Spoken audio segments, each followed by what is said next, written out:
Please go ahead.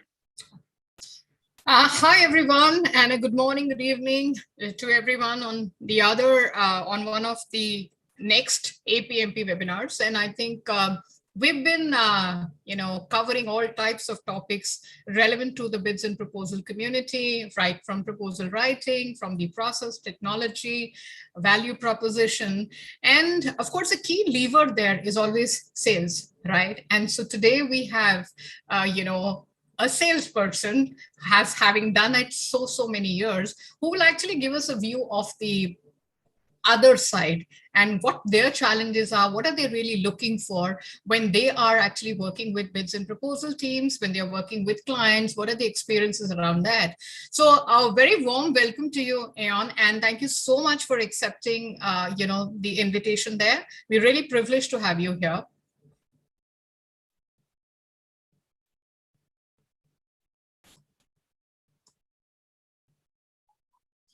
Thank you, Shashi. Thanks, APMP, for having me on your show. Thank you very much. It's an honor. Okay. So before we actually delve into details, I'd like to just share a little bit about Aeon. So Aeon, at the moment, he's actually leading the GE Renewable Energies wind services and digital business in the Asia Pacific region. He's actually a graduate of the GE's prestigious ECLP program, which was the Experience Commercial Leadership Program. And it is one of the most highly rated fast-track rotational programs for young leaders at GE. He's, of course, been a veteran with B2B leadership experience across 6 industries, which is consumer durables, electrics and automation, industrial steam turbines, heavy-duty gas plants, transportation, renewable energy. Many of us, of course, are from the ITES industry, but it'll be interesting to actually, understand the perspective that Aeon brings in. Besides, of course, what he does as a day job, he's a very keen blogger and a very keen observer of human behavior. And if many of you come across his articles on LinkedIn and the posts that he writes, it's nostalgic, pure nostalgia, and very beautifully, touching human emotions. And he's authored 3 books during the pandemic. Which is As You Life It, Lifing It, Once Upon a Someone. And of course, during this conversation, we will also talk to him about his books and his experience on that. So first things first, Aeon, and as someone who's been in the B2B space, right, across industries for 2 decades now, what do you think has changed in the landscape, and what do you think is still remaining the same? Some examples will be helpful. Thank you, Shashi. I hope I'm audible, right? I'm audible. You are. Okay, thank you. So yeah, thanks for having me on your show, and great pertinent question to start this discussion. So yeah, a lot has changed in this space in the last 20 years that we've been here, and again, some things remain the same and timeless over years. So if you ask me the top 3 things that have changed in the B2B space, the first thing that has changed probably is, as I often joke, that 20 years back my office used to be inside a briefcase, and today it's inside my smartphone. So we've gone through this entire analog to digital journey in the B2B space. The second thing that has changed in these 20 years is that 20 years back, the person who had all the right answers was a very valuable B2B salesperson. Today, everybody has all the answers. So the person who has all the right questions is the most valuable salesperson. And the third thing that has changed is, 20 years back, there was a lot of lip service and slogans around important issues, like, for example, climate change, gender equality, things like that. But not much was really done at ground level. Today, fortunately so, most organizations are very serious about these things, and we are seeing them implemented at ground level, which is very encouraging. So these are 3 things which have changed. What has not changed in the B2B space is probably, B2B is essentially a contact sport, a relationship-driven, game, and it still remains so. Nothing has changed there. And then the second is the value versus price, discourse. So there are 2 ways in B2B. So you start with a value prop and you arrive at a price, or you have a price boundary and you try to define a value within that. So, and you always need to make a choice between the two, and this has not changed over the years. And so you are either a value person or a price person organization. And the third thing that has not changed is, no matter which industry you are in, B2B is a pre-tender game. So once the tender and the spec-in has happened, the game is over, almost over, 90% over. So people always need to be working before the tender and the spec-in has happened, and this has not changed. This is like universal. So yeah, this is in short probably what has changed, what has not changed. So interesting. And in fact, the three things that you speak about that have changed, and I think they've changed the universe in a big way. Just the way we work, the way we think, and the way we operate, I think changes because of that. But moving on to the next question there. So when you do actually, leading B2B teams, right? According to you, how significant is the bids and proposals team in the overall scheme of things? And, a general perception is that they are a support function. Are they a support function? Are they a collaborator, meaning or an end-to-end partner? And how can they be each of these? First of all, as in my experience in 23 years in B2B, I think the bids and proposals team is an end-to-end collaborator and a partner. It's no way a support function. And I say this with real-time experience across, from consumer durables to power to renewables, all the industries that I've worked in. And I've always had, in whatever little success that I've seen in each of my stints across these industries, I always had a partner in a bids and proposals team, whether it was an individual or a team backing us in the deals. And so there are so many examples that I can give, and in across the industry. So but if you ask me, there could be when I moved to Southeast Asia, for example, the first year, it was a startup assignment. I joined Alstom at that time, and it was a startup assignment, and I had no sales team with me, and we had to crack enough business to keep us afloat for the next 2 years. And I had only one bids and proposals person who and we kind of compensated for each other. Of course, he had his own domain strengths and knowledge, and I had mine, but we kind of doubled up with each other, and we cracked the largest deal that year, globally speaking. And it was all, it was hand in hand from inception till the closure. So everywhere he was there with me. Then in the very next year, when we wanted to get into the Korean EPC segment, which is one of the most difficult segments in this area, in this region, again, my bids and proposals team was with me right from the beginning, when we decided which technology to go in for, which EPCs to work with, how to work with the end user. Everywhere they are your partners who provide you knowledge, insights, and right inputs, right red flags in time. They collaborate with the right suppliers. So I think it's an end-to-end partnership. It's no way a support function. Yeah, absolutely. But I think, Ayon, actually, being on the other side of it, and I think I'm taking away some key things that you're also actually suggesting, right? What are the things that when we become partners, right? When we bring insights, when we bring in the knowledge, we bring in the domain, right? And we actually raise the red flags. I think that's what you're looking for, because when you, like you said in the beginning, right? Most of us, when we were so used to saying a yes, and people who said yes was, or provided all the answers, were actually valued. But I think today it's about asking the right questions, and you may not have the answers, but can you ask the right questions? And I think it's the same for bid management as well. If they can be partners for support sales in that way.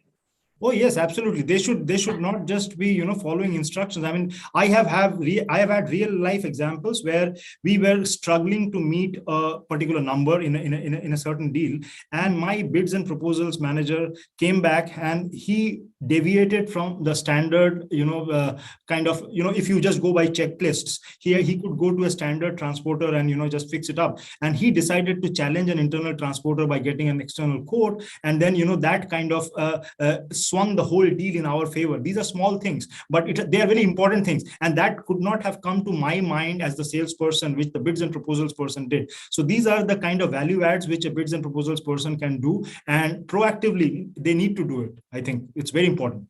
Yeah. So the idea is that they can be partners, provided they are willing to be able to think out of the box. Yes, and they also need a receptive sales team also. The sales team also needs to be receptive. That's also important. Yeah, and that's another dimension you bring into it. But we get, I think I'll just hold the thought for some time in terms of, how do you really tackle that? Because we will cover that in one of the later questions, right? But then coming back to your mention when you say that a bids and proposal team is an end-to-end partner, right?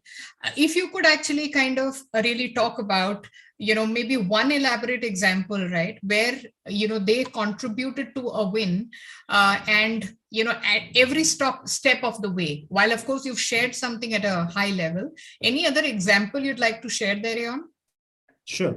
So the earlier example which I mentioned, so we were in a market making. Your first year, you need to crack enough business to stay afloat. In the second year, you need to crack into, you need to filter down your, and get into a niche market where you want to, and then to sustain yourself. Especially if you are a Western organization, you need to sustain yourself in Asia, which is a very fiercely competitive region. So you need some bulk orders in place, which kind of optimizes your supply chain and stuff like that, and then only you are competitive with Asian competition. So I can't speak on the deal details per se, but this was a bulk deal which we swung in 2016 and 2015, and this was actually the inception of this whole deal began 3 years before that. And right from there, we call it cooking in sales. It needs cooking for 3 years, and all through that cooking process, my bids and proposals leader was there. In fact, he was more hands-on than I was. So whether in terms of getting the right product line support for that, the right supply chain in place, talking to the right suppliers, and then partnering with me when we were signing the exclusivities and going into line by line the red lines in the contracts. Asian contracts are very complex because there are many parties involved. There'll be an end user, there'll be an EPC, there'll be a lawyer, there'll be an external lawyer, all that, right? So my bids leader took it entirely in his kind of KPI to lead that. And so if I assign the credit of that entire, and it was the largest deal globally ever historically which we had cracked in 2015, and if I have to assign a credit for that deal, I would assign 65% probably credit to my bids and proposals guy, only 35% to my sales team. Brilliant. So I think, but maybe this isn't really a very common trait, and in fact, there's an observation and a comment coming in the for us related to that. You mentioned if the bid team is a partner of sales, why do the sales shy away in sharing the sales bonus with the bid team? So I think bonus is a big part, but then I think even the credit and the recognition sometimes is not coming. And yeah, it's really unfortunate if it's not coming in some places, because this is something for every organization's management to see, because bids and proposals teams are extremely valuable. I know, for example, of course, the views I am expressing here in this show are my personal. They don't represent my organization's views. But for example, even in my current role, I know the amount of hard work my bids proposals leader does. He's a person based in India, and he works harder than any of the sales guys.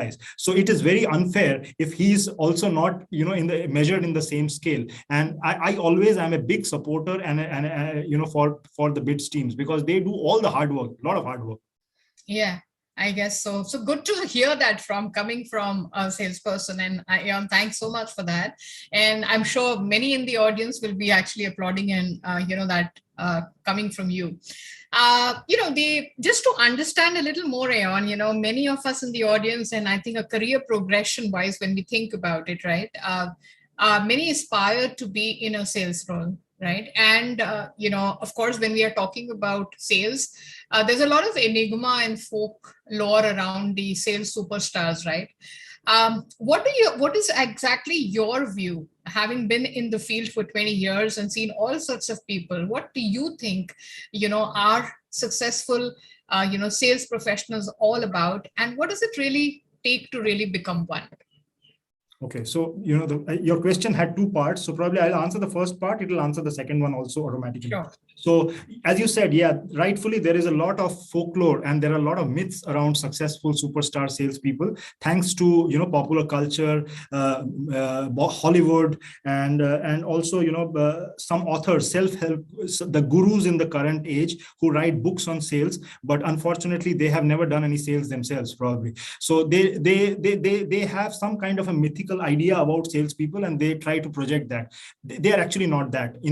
I have observed, I'm a keen observer of people, and I have observed salespeople. So for example, if I ask you, Shashi, that can you define a typical stereotypical sales personality? So you will say a sales personality has to be a cocky, boisterous, extrovert, loud, Yes. that kind of person. But of course, the majority of your sales team might be like that, because sales is, most of the extroverts of the class end up in a sales profession probably. But your number one, the top 10% of your salespeople will not be like that. They will be thoughtful, they will be empathetic, they will be good listeners, they'll be readers who are much more deeper. They are not just shallow loud loud mouths. So that's the first myth about salespeople, that they have to be very loud and boisterous, etc. The second is that they're very organized and punctual and confident. We think that salespeople means, we have that picture in mind that he has a briefcase which has everything inside, rightfully organized, they'll be right on time.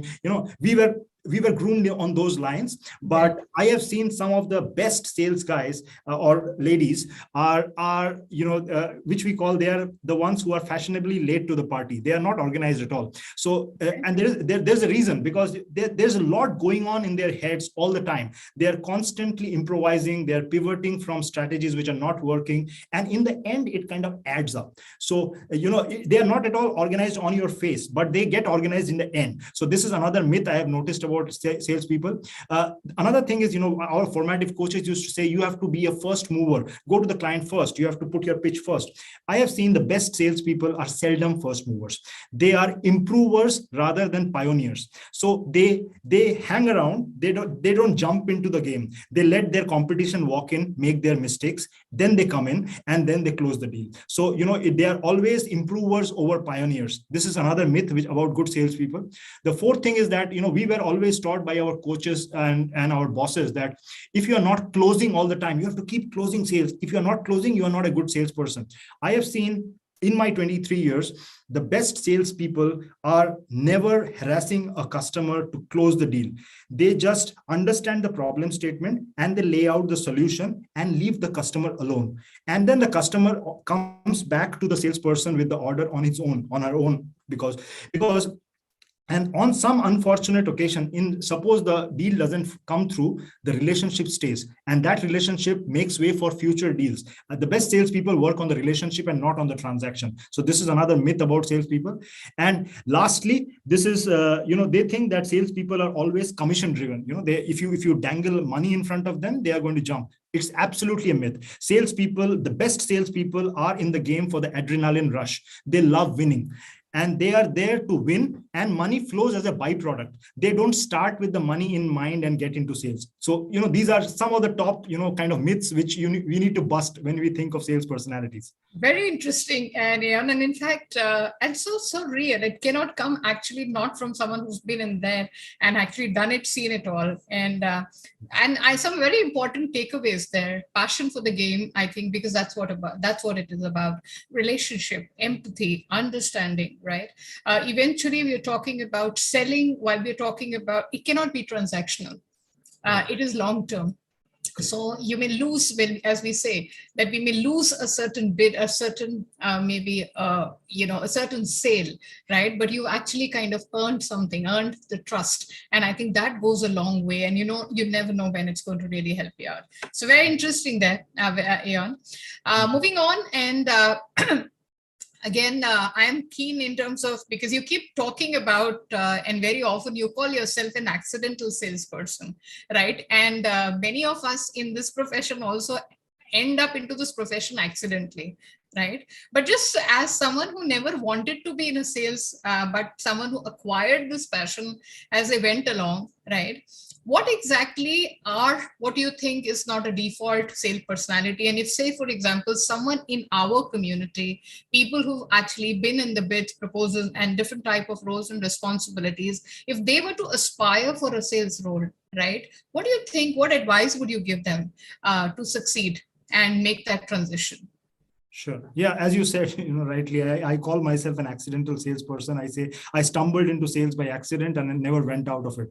And to answer your question, I will, although I will answer it from my perspective, my viewpoint, but it applies not just for a sales individual, it also applies for bids and proposals individuals, because I think we are in the same family. We are just close cousins of each other. So we can always transition between each other's roles.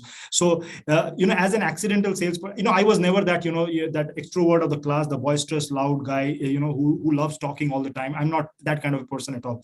But I have survived in sales and somehow had my share of humble wins in these 20 years. So what has helped me is, first thing is that I always, as I mentioned before, I start with the relationship, because human nature intrigues me. I love understanding human beings, the layers, their nuances, and that has helped me build a huge network of trust across industries and countries, and which always comes somehow or the other in a non-linear way. It kind of adds up in the end. So focus on the relationship. That is number one, if you are not a typical on your face salesperson.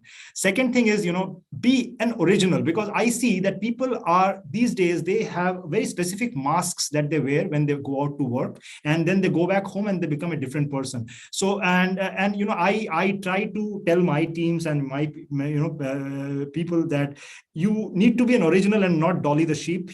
Don't be clones of each other, and just be yourself. You can be a flawed original. Even a flawed original is valued more than kind of a clone of each other. So be original, be yourself. People remember you more, so that helps.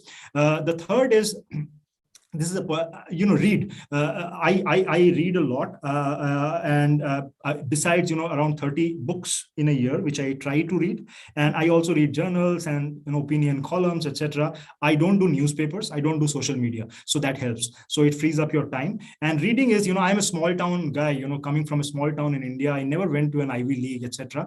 Reading has come to my aid in very difficult situations, and I think it gives me confidence and perspective to hold in my own level, intelligent conversations with people who are far more educated than I am, and it takes away my consciousness, because I used to be very self-conscious when I was young, but today I am not, because of the reading. So it helps. Reading helps a lot. So young professionals, I always advise them to read.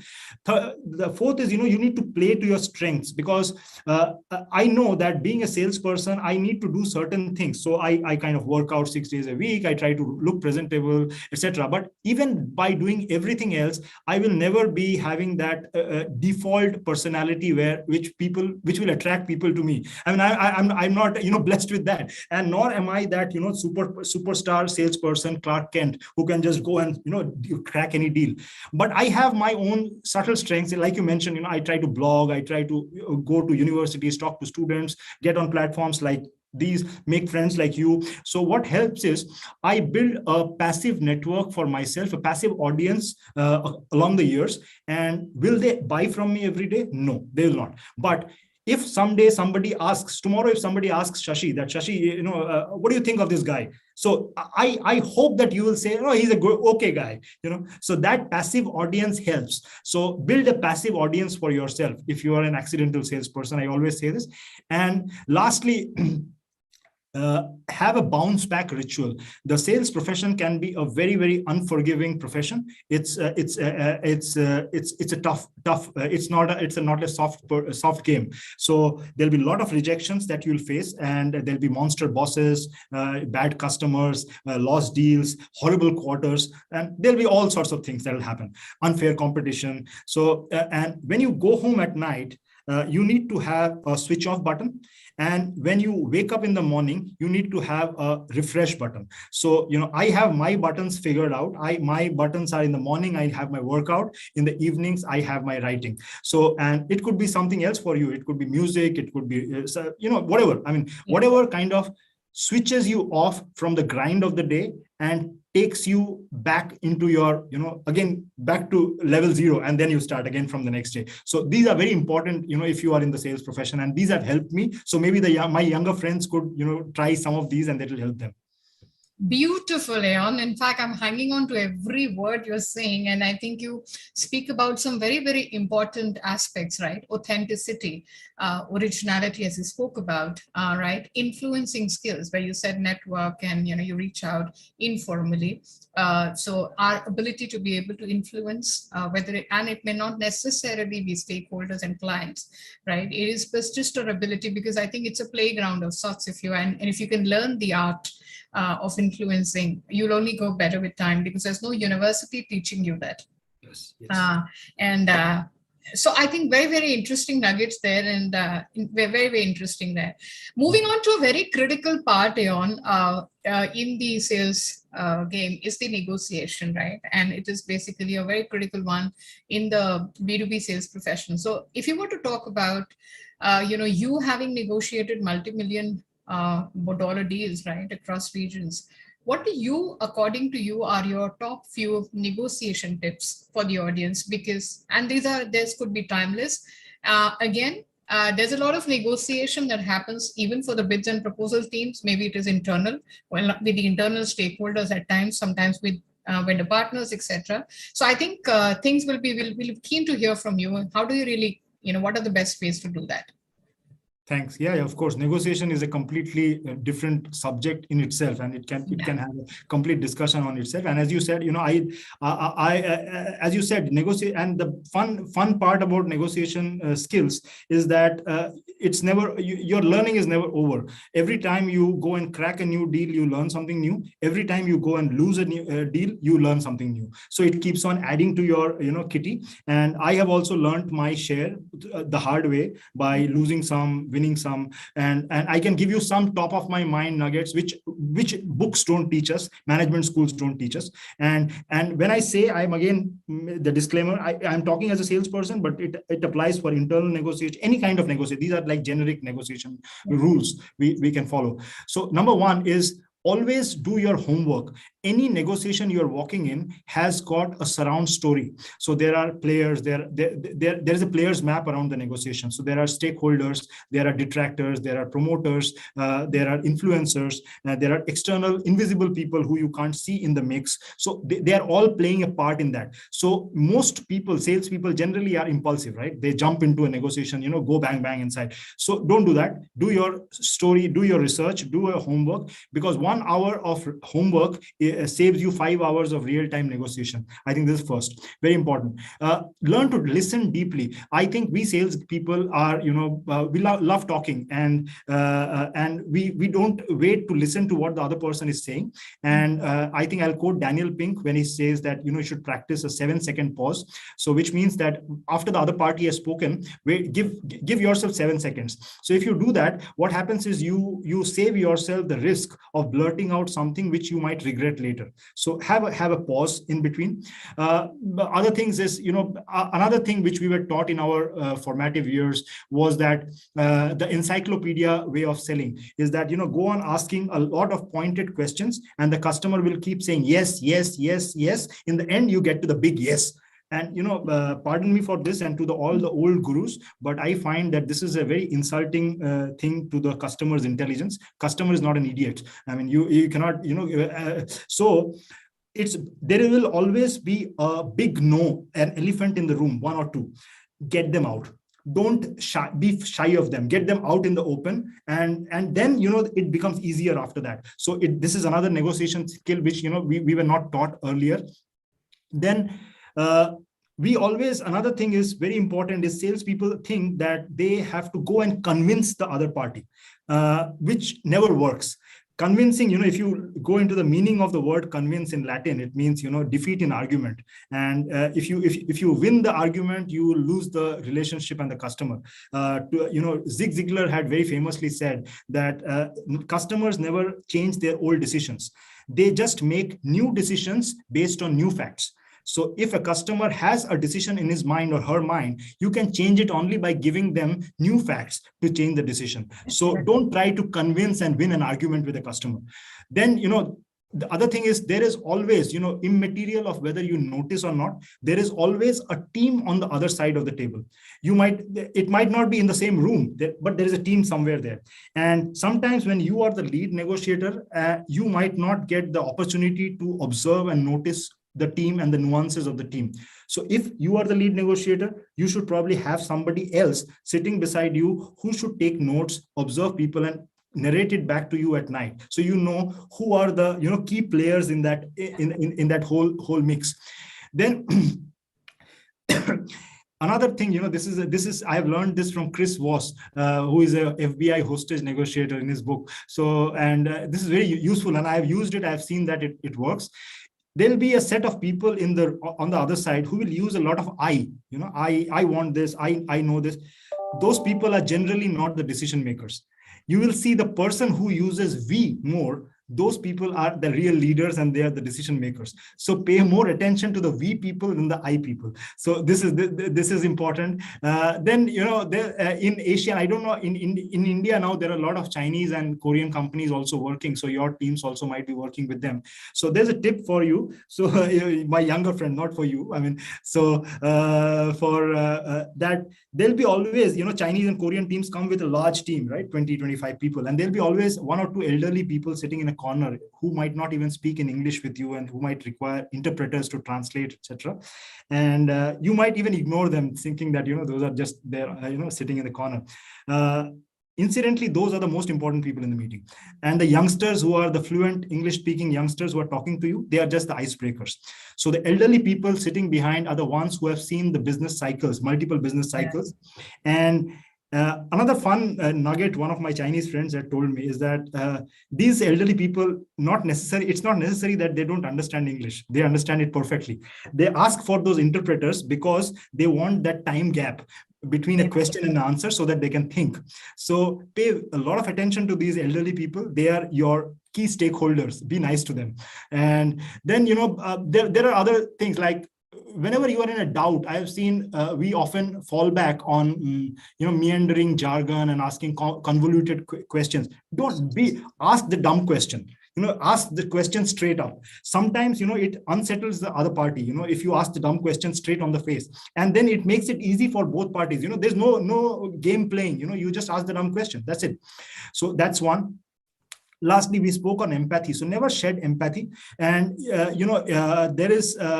Salespeople often have this alpha male kind of an approach that they have to win every sub argument within the negotiation. It's not necessary. You can if you, and we all screw up, right? It's a long meeting. You will make mistakes. If you make mistakes, say sorry.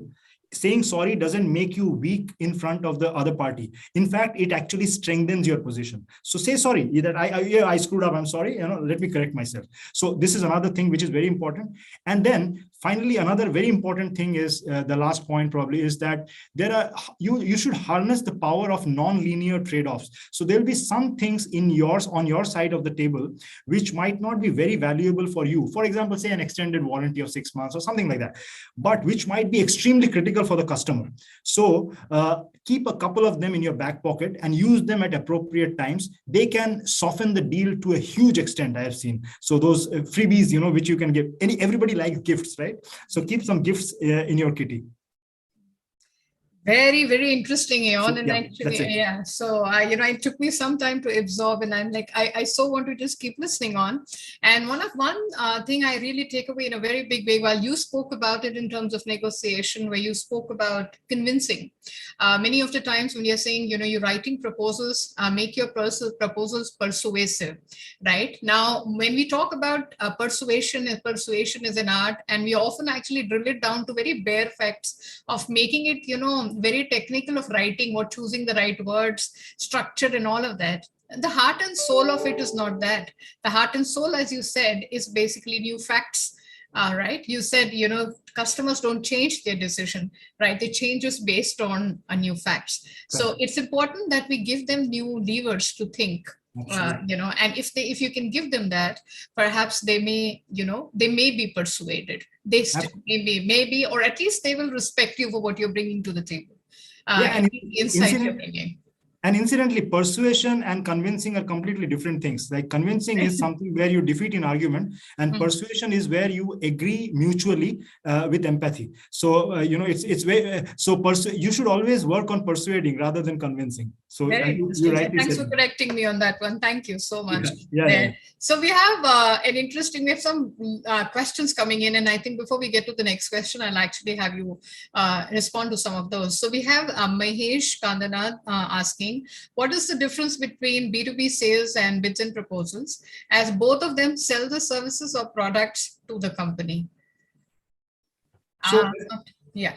So yeah, as I said, there is essentially no difference. It's like, you are playing a game of soccer. So you are one is a defender, one is a center forward. So they're both in the same team. They have the same goal. They have to go and strike a goal on the other side. They have their roles cut out. But now they also have an overlapping responsibilities. And sometimes a bids and proposals person, like I mentioned in my examples earlier, bids and proposals person can also graduate into a salesperson. Not graduate into, that makes it kind of a elevation. It's not, they are same actually. So they can move into a sales role, and I have seen good salespeople also move into bids and proposals team. So essentially bids and proposals probably have some more domain skills in their kitty rather than a typical sales, because you need to understand legal, you need to understand contract management, etc., which is actually a plus point, which a regular sales guy probably won't have that, which you have. So when a bids person moves into a sales role, he or she becomes very valuable, because because I currently have a person in my team who is an ex bids and proposals part. Now he's a sales guy.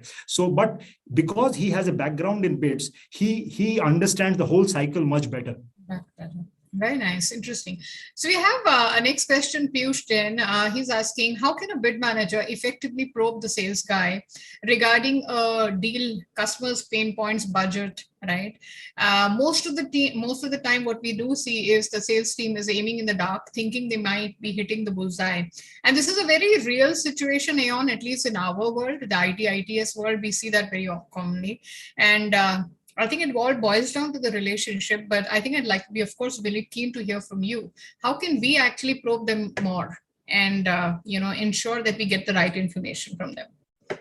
So there are several ways to do it. There is no one size fits all. I think sometimes if it depends on your individual relationship with the sales team. So if you have a good relationship with the sales team, you can always insist in going for the meeting along with the salesperson. So you can understand the temperature of the room, and make your own opinions around it. That is always the best way. Showing up, that's the best way.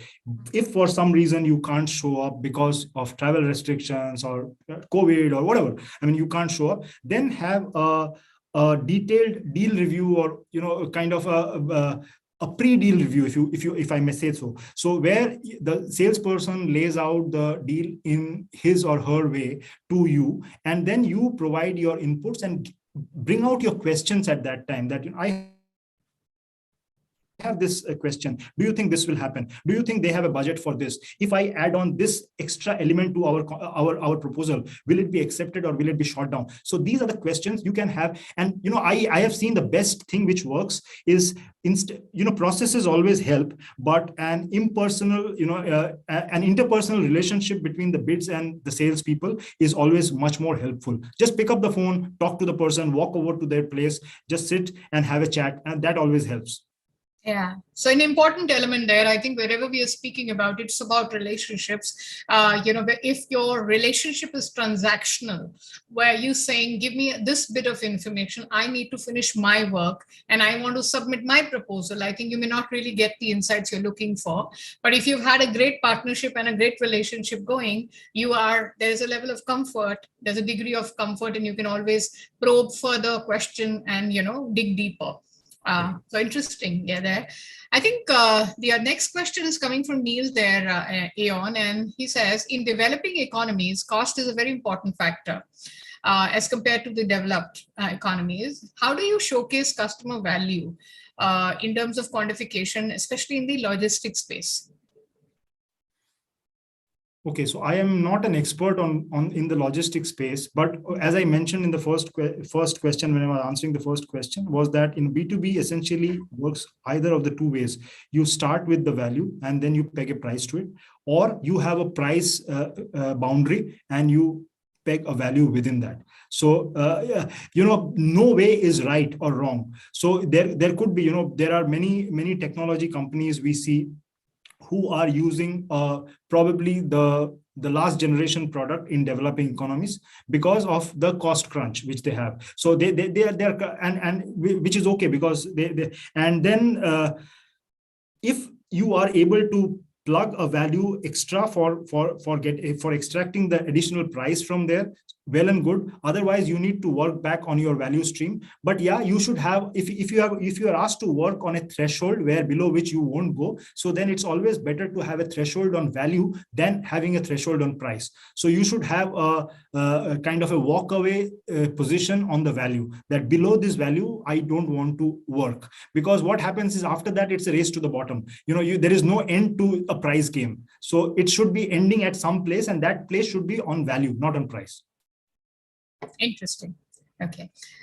So lots of questions coming there. And I think, Eon, this is one of the few webinars we've had so many, questions coming in, and that speaks volumes of what you've been talking. And you've been triggering a lot of thoughts in people, which is very, very good. I hope I answered them properly. I mean, if I'm convincing them properly. Yeah, of course you are.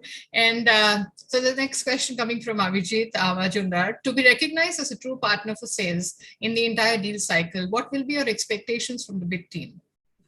Show up, be there. Don't finish your work and say that my job is done. So I mentioned two people, right? I don't want to name them here, but I mentioned two of my bid managers.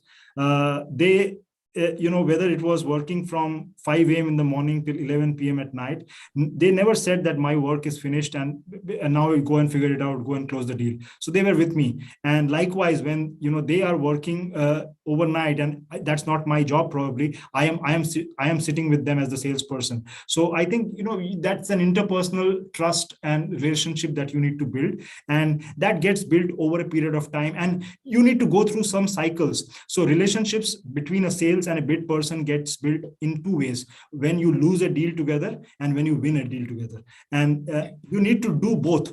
If you just win deals together, the moment you lose that deal, then the relationship goes sour. So you have to live through both the cycles. And then if you still hang around with each other, that means you have kind of earned each other's trust. So show up. Yeah.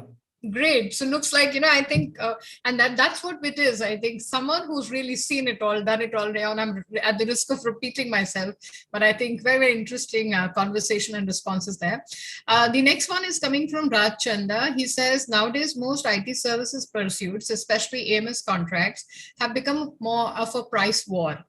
Apart from the relationship building, are there any differentiators we could bring to the table?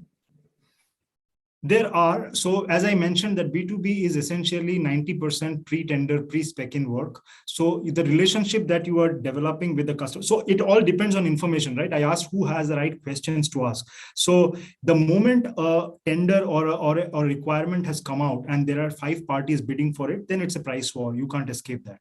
But if you had been working with the client, and it's easier said than done, I know, it's easy to say on a webinar that go and, but we need to do it. And there is no easy way out. So there has to be a relationship which needs to be built over a period of time. You need to understand what the customer's needs are actually there. And for example, I will give you I was working in one of my assignments, a government entity in one of the Southeast Asian countries, where they have a very fixed, rigid budget for the annual maintenance spend, and it was a services maintenance spend.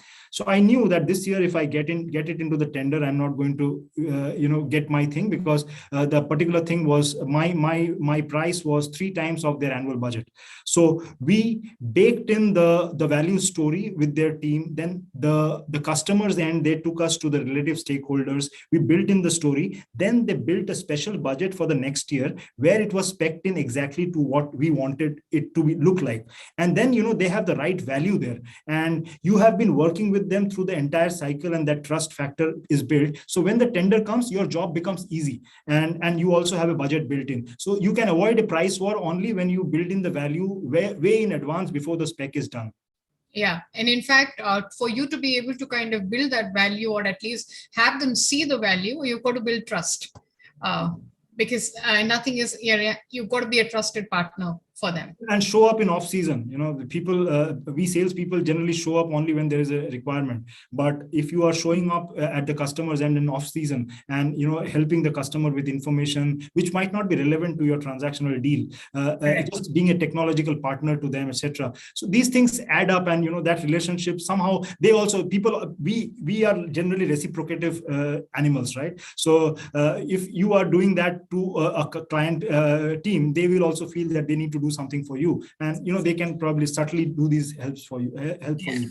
Yeah, I think very real, Aeon, and I think it's a give and take at some level. Yeah.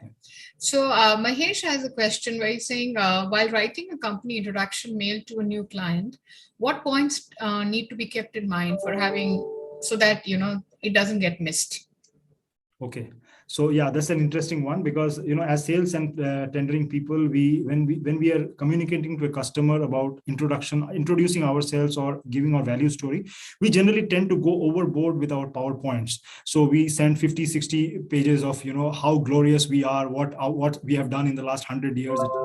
I'm sorry, but the customer is not interested. So your introduction pitch to a customer needs to be about the customer's problem statement and what you and the organization can do for that problem statement, period. Nothing else. Your glorious past has got nothing to do with what the customer wants. So just leave that out. So it should be very precise, very targeted, very focused on what the customer's problem statement is.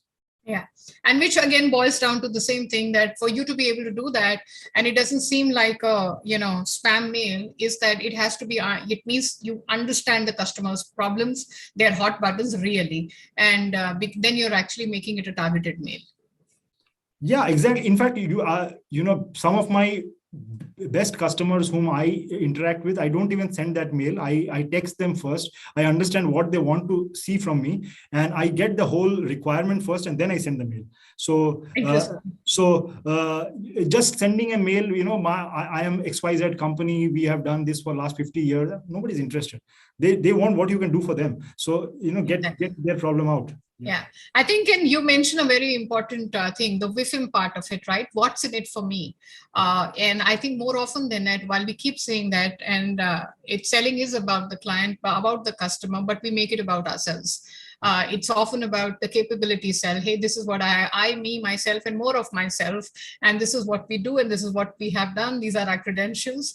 And I think people see through it. Okay, so two questions along the points that you said about reading. There's one coming from Ankit Jain. He says, what would be a suggestion to start with for people in their mid-career?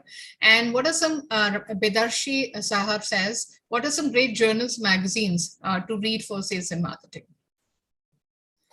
Yeah, see, reading has evolved over the years. When we were young, we had our own heroes like Zig Ziglar, I mentioned, Brian Tracy, Og Mandino. So these days, reading has changed. These days, you have a lot of blogs out there. You have people like Seth Godin, who writes quite a lot. You can follow Seth Godin's blogs. There are a lot of business bloggers who are good, precise, because the attention span has gone down. So from when we were young, we didn't have so many distractions. So we could read at a stretch for 1 hour, but today the smartphone buzzes every 2 minutes. So you need something which you need to read in a small nugget, chunk size kind of stuff. And there are a lot of bloggers out there. You can read that. There are on selling again, there are people who sell, who write elementary, selling books. You can buy, all those people are out there. So you can read them, follow some blogs of some of the influencers in this. You can get some nugget, but eventually selling is something which you need to learn by going and getting your hands dirty. You don't learn selling by reading. So reading helps you to develop perspective, develop focus and concentration, see from the other person's point of view, and then you go in and do it yourself. So there could be a lot of reading, I could probably share it with Shashi later, a reading recommendation, and you can just pass it on. Yeah. Sure. But I think you mentioned an important point. It's about getting your hands dirty and learning. You can actually have references, but I think you chart your own, course in many, many ways. So there's another question, coming from Santosh, and he says, how has COVID impacted the relationship with B2B customers? It should have I mean, it has done to some, it's very, very paradoxical. If you see, during COVID, some organizations have actually thrived and done very well, and some organizations have crashed. So it depends on the industry, of course. Some industries have been affected, unfortunately, very badly. But one thing that I tried to do is that, and I followed, and I asked my teams also to do, is that show up, do more video meetings, show up, show your face to the customer, because everybody is going through a difficult time, and the least you could do is that you could give an assurance to the customer that you are around, and do some advanced planning. Maybe you will be also constrained in terms of your stockpiling, how much inventory you can keep, etc. But those things you need to navigate internally, make the customer's life easy, because they remember afterwards. I can give you a very quick example. I was a very young frontline sales officer in Philips in 1999 when the super cyclone happened. And 3 days later, I landed up at Paradip Port Trust, which was devastated. So the chairman was so happy. I was the first, vendor company person who had showed up at their premises. He gave me a jeep and he asked me to go around. He said, my person will make a list. You just go and send whatever they ask.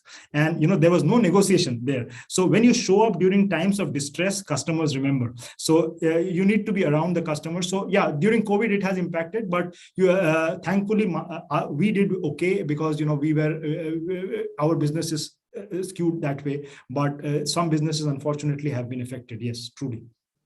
Interesting again there. I think you've got to be there, show up and be there during the stressful times. And Aeon, I think since we're nearing the end of the session, and I couldn't let you go without us talking about your books. I follow you very keenly and your blogs. And like I keep saying all the time, they tug at the heart.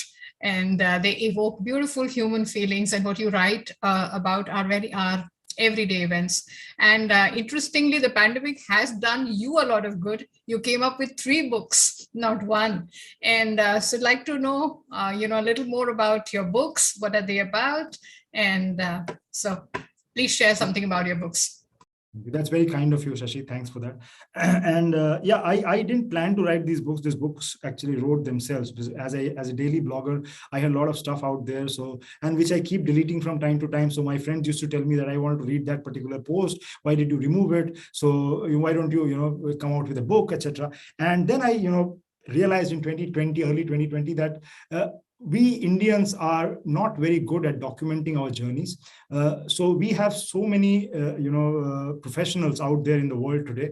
And we Indians are not just about Satya Nadella or an Indra Nooyi. So there are a lot of mid-management and mid-upper management Indians who are completely invisible. They do their job, deliver their results, and they walk into the sunset. Their stories are never told, heard, written, shared. So, and I thought that I am not one of those people probably, but as an everyman who observes other everymen, I thought that why can't I document these stories? The person in the subway, the business traveler in the boarding gate, at the boarding gate, the faceless participant in a conference call.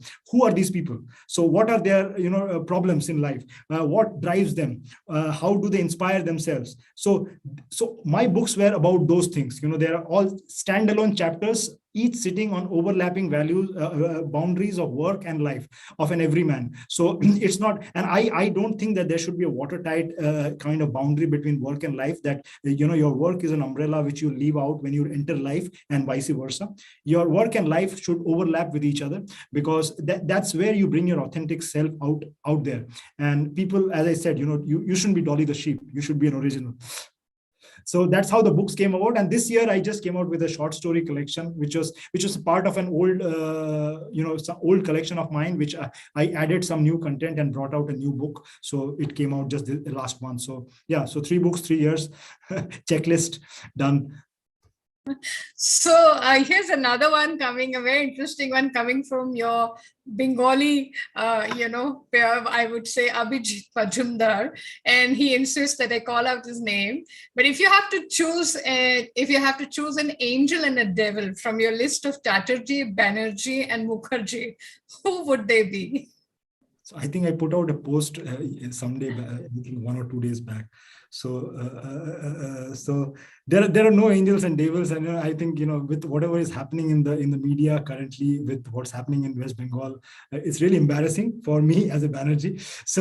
So yeah, but you can't paint a community like that. So I just take it on my stride. So I put out the joke myself about Banerjees, Chatterjees, and Mukherjees, because I thought that kind of lightens it, that every Mukherjee and Chatterjee is not a crook.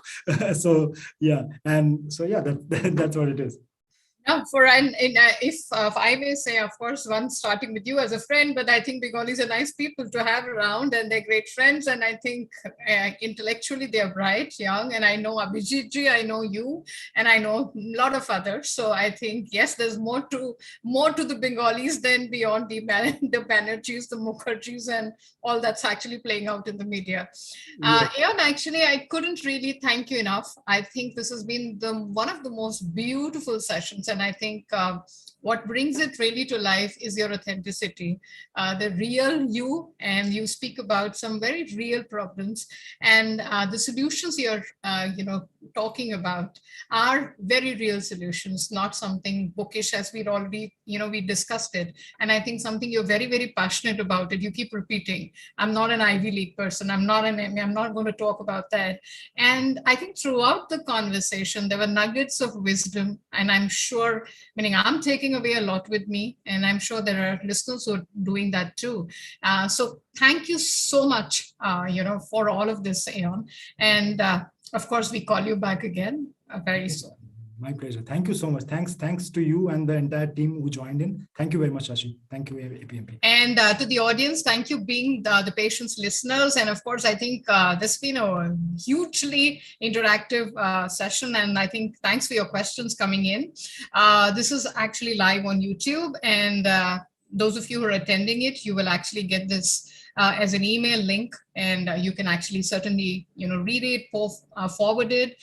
Keep sharing your feedback in terms of, in fact, even with Ayan, if there's anything more you'd like to, know from, we could actually have another session, follow up with you, with him. So looking forward to that. And thank you so much for all of you for making it there for that 1 hour on a working day. I know it's precious. Thank you so much, everyone. Thank you, Rupesh, for actually hosting this as always. Thank you, Rupesh. Thank you, Shashi. Thanks, team. Bye. Thank you. Bye.